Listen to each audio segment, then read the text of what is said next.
देख लिपस्टिक मत लगाइए, सफेद पहले बड़ी माई हमार मारे लगी कि हम करी प्यार तो हंसे तू तो सजलू, कि हम करी प्यार तो हंसे तू तो सजलू, ताहर दिल की चार्जर कहीं लगा ले लो, कहीं लगा ले लो।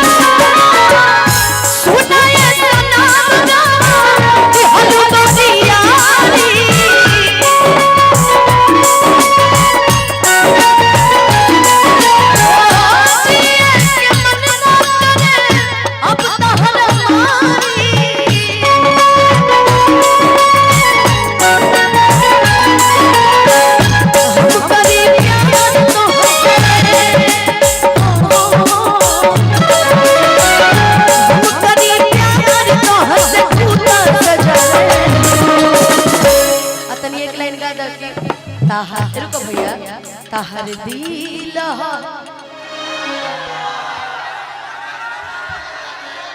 के हूँ हा, अरे गाना गाओ कि ताहर दिल कहीं लगा ले, ताहर दिल कहीं लगा ले। सुनील बाबू मुकेश भैया के तरफ से बहुत बहुत की पुरस्कार हमरा मिल रहल बा। भगवान जी करस की रउआ असही गुलरी के फूल लेखा पैसा बरसत रहो, अब बोरा बोरा भर के रउआ पैसा कमाई खूब ढेर सारा।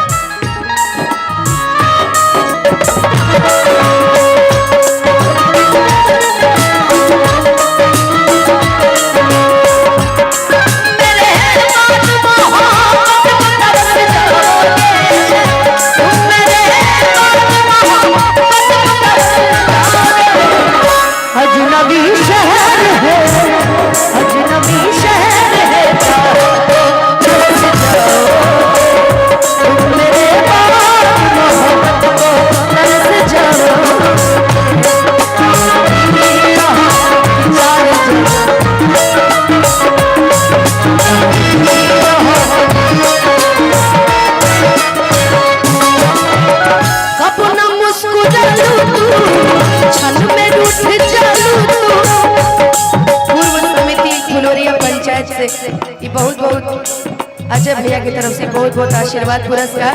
ये शिवानी है ने अब तनी शिवानी के दे बड़ा सुंदर नृत्य पर कब न मुस्कुरालू तू छन में रूठ जालू तू चलती जैसे दिया वैसे पूछ जालू तू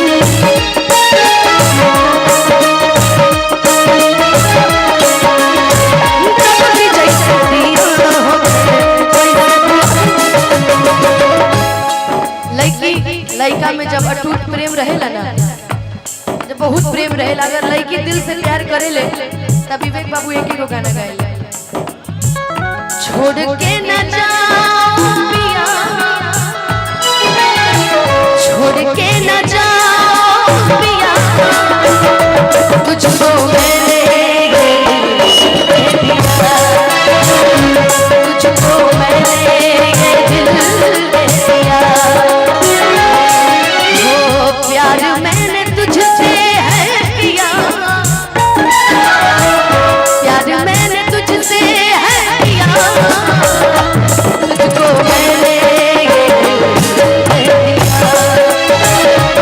तुझको मैंने ये दिल दे दिया, ओ पिया ओ पिया ओ पिया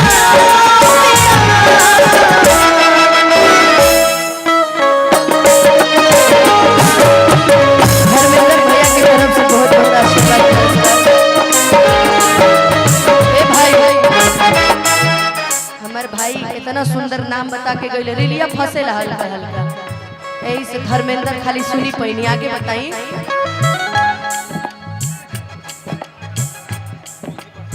पूजी प्रसाद बहुत बहुत आशीर्वाद पुरस्कार बा। कैसे कहनी ना कि बात में गाड़ियों के लगे लग जाके पैसा मांग ले वाला है, इसे नाम लेना जरूरी बा। 20 रुपया खर्च रहा तब से हेने होने और दी कब ना मुस्कुरा लू तू छन में रूठ जा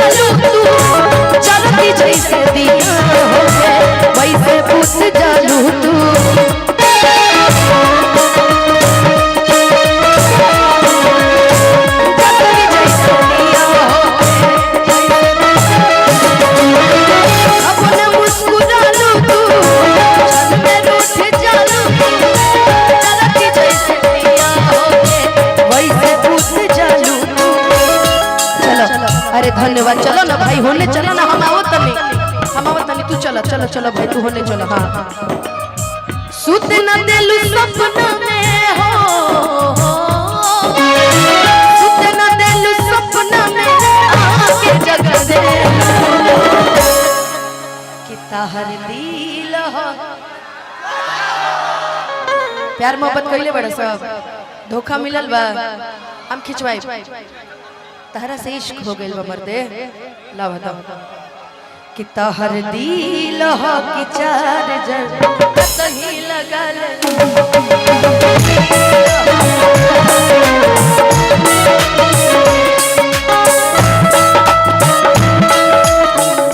हो, मैं कहीं भी रहूं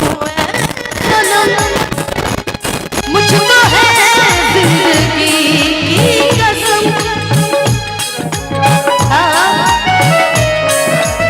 दीपुरा मुखिया जी बहुत बहुत पुरस्कार दे रहल बानी। प्रखंड प्रमुख जी अभिषेक राय जी अब दे आगे दी जल्दी जल्दी।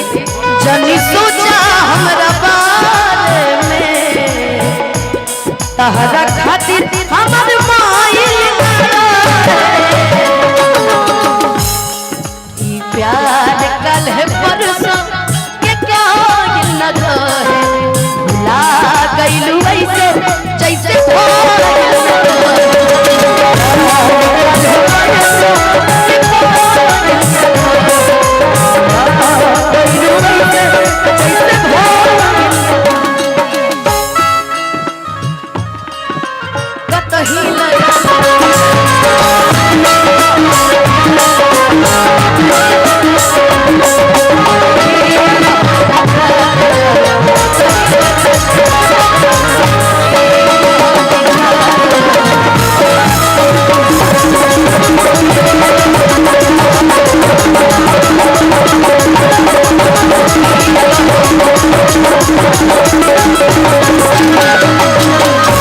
गाना पे खुश होके हमारे विवेक हमारे विक्की तिवारी भैया की तरफ से 5000 के आशीर्वाद मिल रहल बा।